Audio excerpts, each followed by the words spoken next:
Okay, as you guys all know, I usually save my videos following a Sunday for the coming up Tuesday night, but the way the sports world has been scheduled, I don't think I can do that, because tonight we have Game 5, the possible final game of the World Series, and I gotta get my word in on that, even though I don't got a ton to say because I don't follow baseball the same. Phillies up 3-1 last night. I watched pretty much the whole game. They figured out how to get them home, get the runners in scoring position home sometime in the fourth.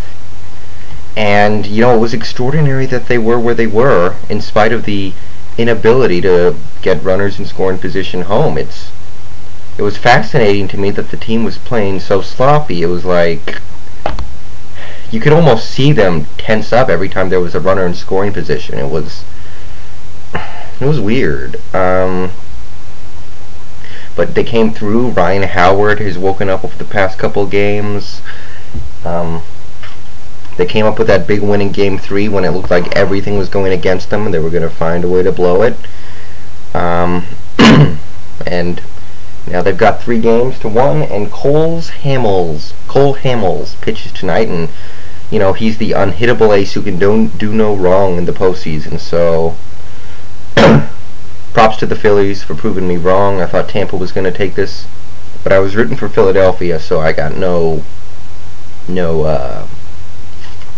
issue with this going down the way it has. And I think things are going to wrap up tonight pretty handily now that Philadelphia has gotten over the mental barrier that was getting runners in scoring position home.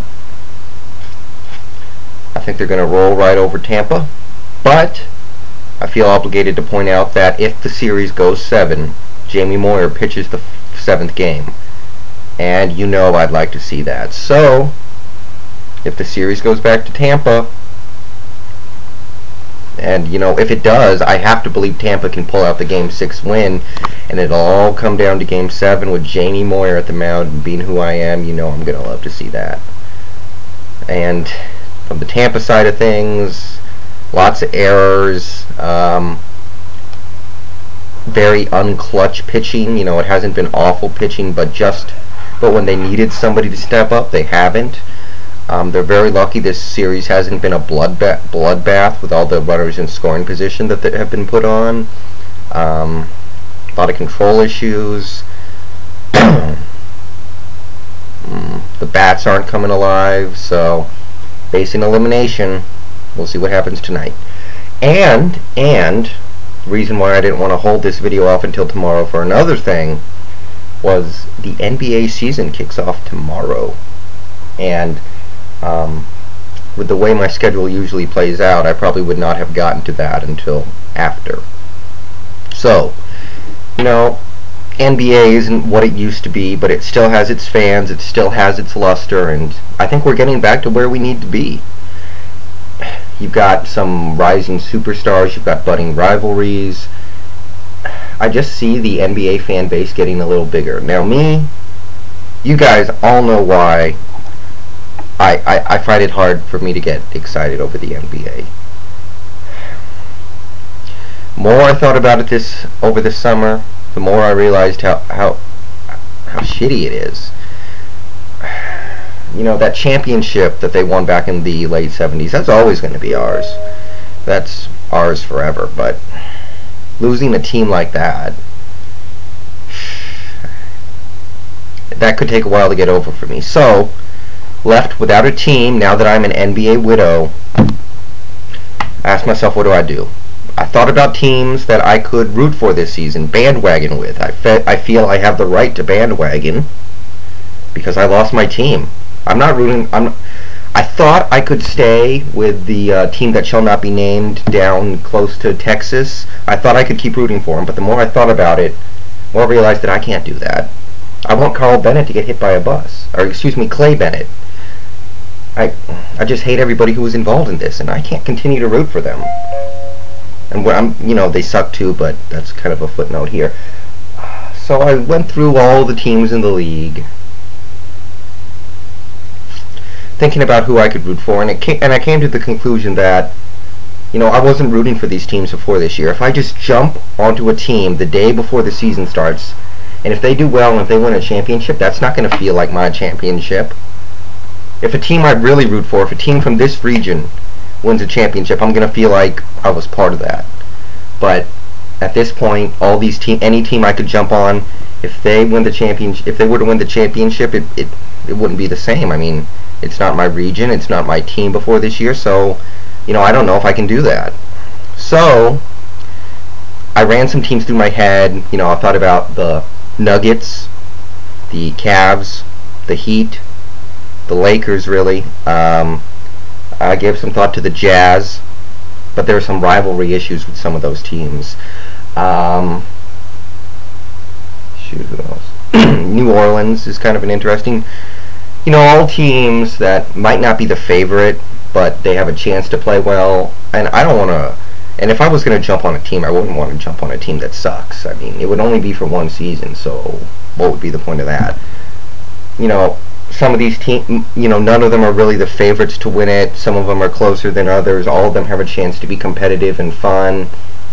But the more I thought about it, the more I realized, you know what, I couldn't flat out root for a team. But as for this season, there are some things I would like to see. In the West, I've decided to just kind of root for scenarios and root for good games once we get to the postseason.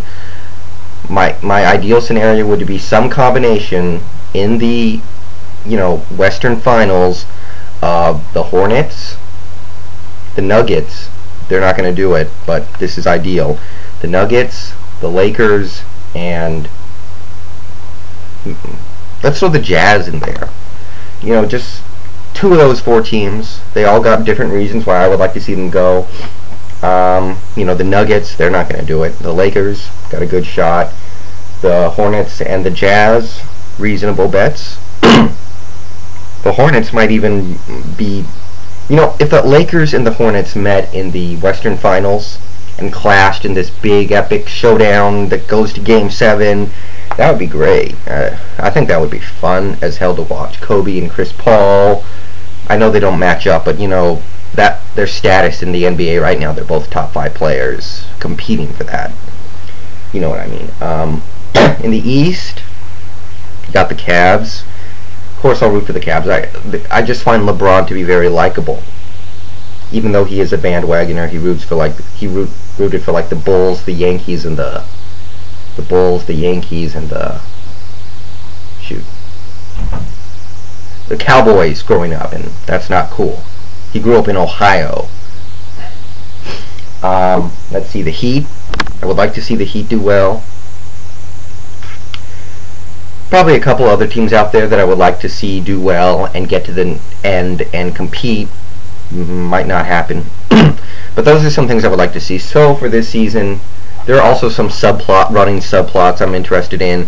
This is probably Tim Duncan's last dominant year, and because of the situation that the Spurs find themselves in, you know, Ginobili's coming off the ankle surgery, and they lost a couple of players, I think he's going to have to step up his game in the regular season. Usually he saves it for the end.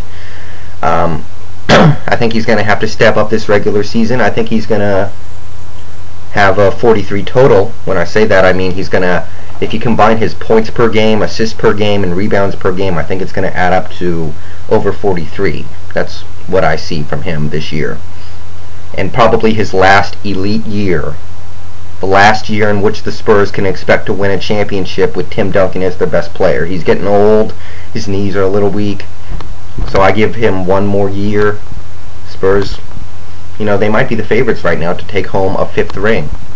And just for the Duncan subplot, that'd be cool. You know, 5 rings, awesome career, starts to wind it down, maybe picks up a 6th ring at the end, who knows.